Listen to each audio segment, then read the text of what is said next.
Welcome to the show today. Today I have John Wegman on the show, who is the Managing Director, Switzerland for Iron Mountain. And we've known each other for a while. It's always hard to catch you, but I'm very excited to have you on the show today. So let's dive right into your story. So tell us a little bit more. Who is John, and what's your story that got you to where we are today? Yeah, so you can probably tell I'm American originally, but I've lived outside the States for probably about the last 15 years, and we've been in Switzerland for the last six. So I started out my career as an engineer, as a materials engineer, and worked as a line engineer for about 4 or 5 years. But I always kind of had a direction in doing business internationally and kind of across cultures. And so I went back to school for MBA in international business, and that kind of was a bit of a pivot to start working overseas.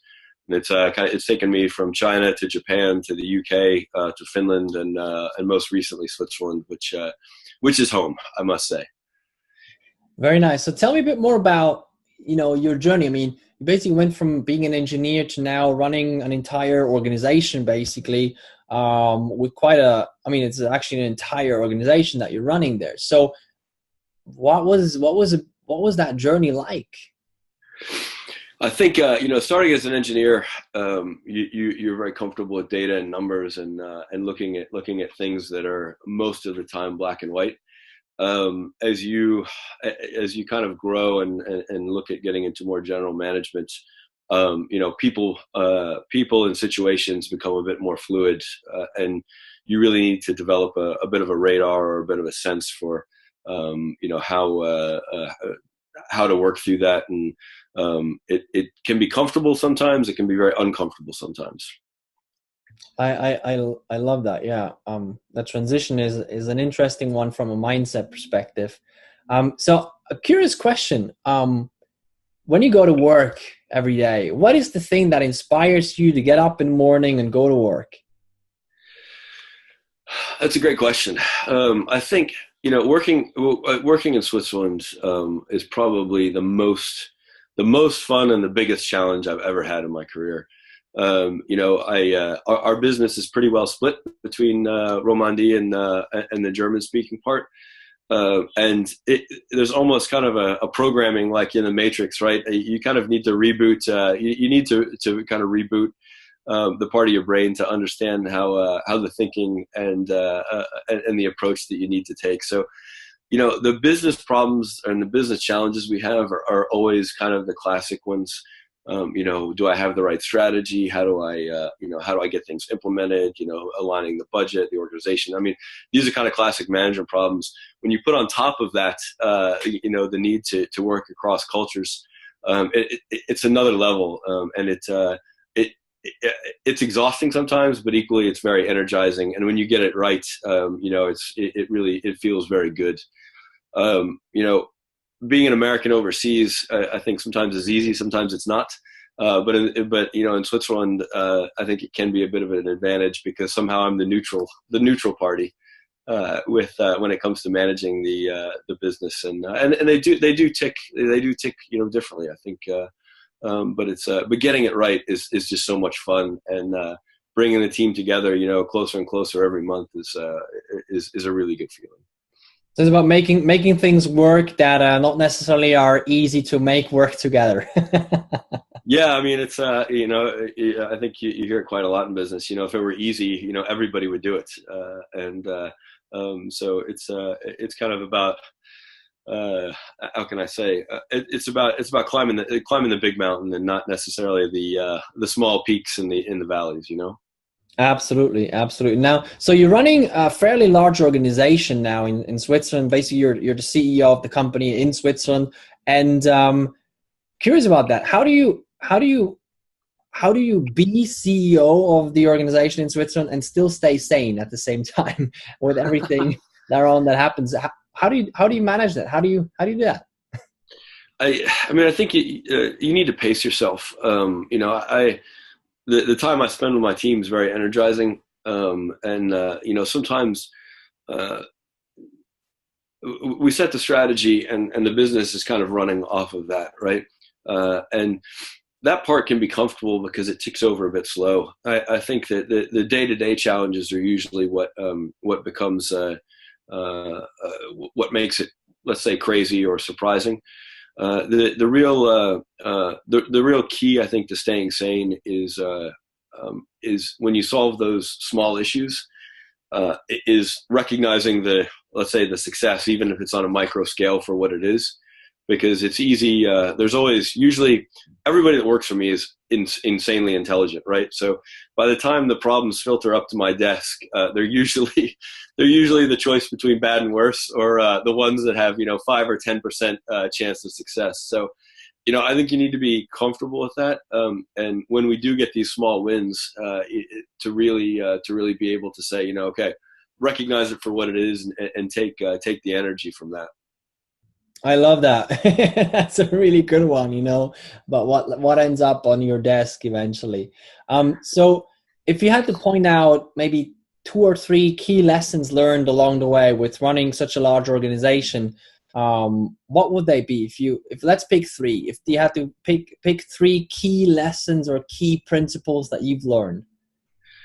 I think probably the first one I would say is hire the best people you can, and really get out of their way. I think the tendency in organizations can be to kind of think, okay, the hierarchy needs to be kind of based on merit, and ability. But I find the most amazing things happen usually when I give a general direction and then step out of the room. So that's not a comfortable thing to do, and it's not the easiest. But I find it drives really fantastic results. Probably the second thing, and this is probably very key for me, is as you gain more and more experience, and I think you may see this with what you do too. You develop experience is another way of saying there's cognitive shortcuts, right? So your brain allows you to kind of jump ahead and solve problems in quicker ways, and that's the benefit of experience, right? But the downside to that, because everything kind of comes double-edged in life, right? The downside to that is it's very easy to miss a detail or to jump over something that might be relevant. And I think the second, probably most important thing, is you need to keep yourself grounded, or I don't know how you would say, keep your ego under control, in a way that you need to be humble enough to say, look, this is what probably based on my experience will happen, but we need to be open-minded enough to accept that we might not have all the answers. And I can tell you, in a leadership position, that's not always the best thing for the team they want to hear sometimes, yes, we're on top of this, right? So it's not always comfortable, but I think it's very important, because you see so many decisions that get taken where people in leadership positions say, this is how it is, right? And it's not always the case. And sometimes there's small bumps in the roads, but other times it can really blow up. I love that. Yeah. That probably is the single most thing, I think, that is kind of I would say important, or key to keeping everything ticking over. On a third side, and it's related to the other two somehow, but I think listening is, and people say this all the time, you really have to listen, and you get a sense for this, I think in a quite quick way, if someone's listening just to understand when they can start talking again, or they're listening in a way when you can actually digest what they're saying. And because in Switzerland, we're generally working in either not our native language, or, for example, it's kind of the classic situation where everybody's speaking English, but no one's a native English speaker. So I think you really have to listen to all the nuance, watch the person, understand how they're actually building their arguments as they speak. All these things are very important, and it's so easy to say and so hard to do. So, I mean, that's those 3 things are absolutely probably, and they're applicable in any situation, right? And it's really interesting because they're all about people. There's nothing about technology, or there's nothing about, structure and process and stuff. It's all part of it. But at the end of the day, it's really about the people itself. So that's really fascinating. Now, one more question about that. Once again, in terms of people, I want to say one more question on the management or leadership topic. How do you get buy-in from people? Because when you have a project or you need something or a strategy or whatever, people need to buy in, right? We no longer live in a dictatorship world. Maybe we never did, but we thought we did. In business, we no longer live in this world, especially not with the kind of generations that we work with now. So how do you get buy-in from people? How do you get people to be excited about stuff like a strategy or about, a project? I think the challenge you laid out is, I think, probably one of the central management challenges today, because there's nothing worse than being the leader who kind of blows the whistle and runs 100 meters and turns around and sees everybody still standing at the starting line, right? Um, you know, I, Again, this is one of the great things about working in Switzerland, and why I absolutely love the Swiss is I think there's kind of there's a natural iterative process that goes in discussing things, and what I've found is if you start with the big picture and you go kind of in several rounds, and I jokingly refer to the meeting sometimes as a benign dictatorship, right, or a diplomatic dictatorship where everyone gets a say, but in the end, understand that we have to get to a decision. Yeah, we have to vote on it. And I'm very vocal with my team, and I always tell them, look, you should be disagreeing with each other, and you should be disagreeing with me. And because if everyone just says yes, there's no richness in the conversation. Again, that's very easy to say, but drawing out that disagreement, I think, is something that where I wouldn't say you burn a lot of time, but it costs a bit more time, and you need to recognize that going in and plan for it, because even if someone disagrees, I mean, we have this saying in the business: disagree and commit, right? So I really encourage my team to say, look, I understand where you're coming from. It's not what I would do, but I'm behind it, right? And I think if you can get people to that place, they don't feel like they have to drive an agenda in the background, and but they're still supporting the overall goals of the business. And back to what I said a few minutes ago, that one of those disagreements might be the point where you actually have to listen and check yourself and say, I thought I had this, but really the case is not, right? So, but that takes time, and you have to allow for that time. Otherwise, everyone understands in kind of an urgent situation that you need to make quick decisions on things. But if you've taken that time in other areas, then I think it works very well, because the team, just like a football team or in the military, when you work with each other quite well, kind of who's going to move left and who's going to move right, and that becomes very synchronized. And football teams don't practice because they have nothing else to do. And if these kind of low time pressure business discussions are practice sessions, right, for when things really become material, the ultimate decisions in both cases become much better. Absolutely, I love the comparison to the actual sports team, because usually we can learn a lot from these more natural situations, because sometimes business is so conceptual and it seems so complex, and sports teams seems so simple, right? We can learn a lot from these principles. Now I want to transition a little bit into the present and into the future. So right now, what's most exciting for you in terms of your sector, in terms of your industry? Yeah, I mean, for us, without a doubt, the transition of business and data into a more digital direction is the thing, right? So what we do is we kind of manage both. We manage physical data, we manage digital data, and it's not necessarily a downhill slide into digital, is what we're finding. And I mean, there's all kinds of issues, with data. Obviously, it's easy to create it, but it's hard to manage it. And that's there's a lot of organizations out there that are trying to get their heads around it, and what does it mean, and how do I classify things? And there's a very general direction that it's headed, but no one's really worked out the fine details, and it manifests itself differently in every industry. Anytime that you have a situation, like with with a ransomware, or even these leaks that occur. I think people understand that just because it's tied up nicely on a hard drive doesn't make it secure. And coming to grips with that is the challenge in the industry. So what you mentioned this one thing where you say it's not necessarily a decline from just physical data and just everything's going to be digital. So where do you think we're going to go with this? I mean, is this just right now the case, or do you think it's going to be the same or stay like that in the next 5 to 10 years as well? That it's always going to be physical data there, which is a must, or where do you see it go?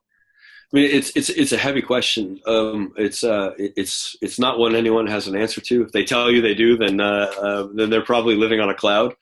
But I think people and companies are still coming to grips with the value of their data and how it's used, right? And I think what we see is that there's the physical document is still kind of the single source of truth, and it's something that everyone trusts. If you look at the industry statistics, the actual amount of physical data is continuing to increase every year. So it's not declining. It's just that the digital piece is growing so much faster. So I think as people mature with understanding, what segments of data have value in what form, I think both sides will crystallize out. I mean, if you take an HR record, for example, or our physical medical files, right? I mean, if you've got your personal medical history, on a hard drive or on a USB stick, and it's lost, it's lost forever, right? And it doesn't take much, right? It could be, somebody comes close to the magnet, or you drop it, or whatever. And I think there's, paper lasts for several hundred years, and I think for long-term, high-value things, we still see a lot there. So I mean, it's tough to say. Security is obviously a huge issue. These cyber attacks become more and more relevant, and they seem to grow in scope. So it's a question we address in the industry, almost on a daily basis. It's where our customers ask us for guidance and leadership. So it's really one with no clear answer. And we just take a very iterative process to it, and try and give our customers the best solution to support their overall strategies, and then equally on a day-to-day basis. So basically, what I'm hearing is it's more about the segmentation of the data. It's more about which data is more valuable in physical storage, basically, and which one is totally okay to be digital. It's sort of like more going there, because as you said, I mean, security is probably the number one thing when it comes to your line of business that you're in, storing and managing that kind of data. And with cyber and cyber attacks and everything, it's kind of like really picking up a lot, that's for sure. And it's always going to be more and more complex and complicated. But at the end of the day, there's no system that can't be cracked, because otherwise it couldn't be invented. So like, do you think we're going to have some very specific industries that are just going to stay with physical data, and others that just going to be completely digital? Or again, it's I mean, that's the multi-billion-dollar question, right? I get very excited when I see technologies like blockchain being developed, and working here in Switzerland with kind of the crypto valley and what's going on there. It's very energizing, because if you can kind of have a stamp by applying a technology like blockchain, where you can guarantee that digital information has not been altered, I think those things are very game changing, right? Today, digital information can go in and be manipulated, and the record of that manipulation can be completely obscured. So I think if we're in a very adolescent stage with digital data.